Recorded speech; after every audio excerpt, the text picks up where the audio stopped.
وقبلوا هدية الصلاة. أما بعد، فأعوذ بالله من الشيطان الرجيم. بسم الله الرحمن الرحيم.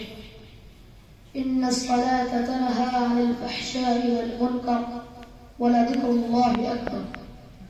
وقال تعالى في موضع آخر: قل إن صلاتي ونسكي ومحياي ومماتي لله رب العالمين.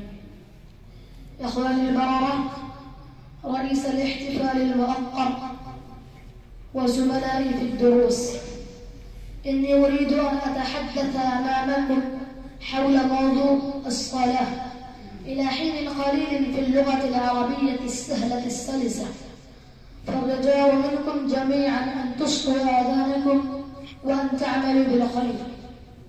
أيها الأخوة، أنتم على علم تام بأن الله تعالى خلق العالم كله، وخلق الحيوانات والنباتات والأشجار والأحجار بهدف خاص وغرض جليل، وخلق الجن والإنس في هذا العالم، فاختار الجن والإنس لعبادته الخالصة وتعبده الجليل، لأنهما خلقا لطاعة الرحمن الرحيم وعبادة الخالق البارئ، وخلق العالم كله وأشجاره وأحجاره ونباتاته والسماوات والأرض للإنس والجن، كما ذكر في القرآن الكريم: خلق لكم ما في الأرض جميعا ثم استوى إلى السماء.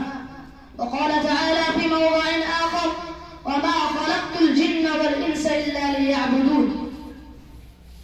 إن تريدوا أن تدخلوا الجنة وتحصلوا على نعيمها، فعليكم أن تحصلوا على مفتاح باب الجنة، ومفتاح الجنة الصلاة، على لسان من صدق وصدق، وعلى لسان من قيل عنه الصادق الأمين.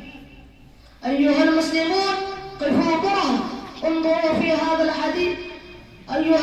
إن تريدوا أن تدخلوا الجنة وتحصلوا على نعيمها، فعليكم أن تحصلوا على مفتاح باب الجنة، ومفتاح الجنة الصلاة، على لسان من صدق وصدق، وعلى لسان من قيل عنه الصادق الأمين. هذه هي الصلوات التي يؤديها المسلم الصادق 5 مرات في يوم واحد، بلهف وشوق، برغبة ورهبة، بخشوع وأمانة.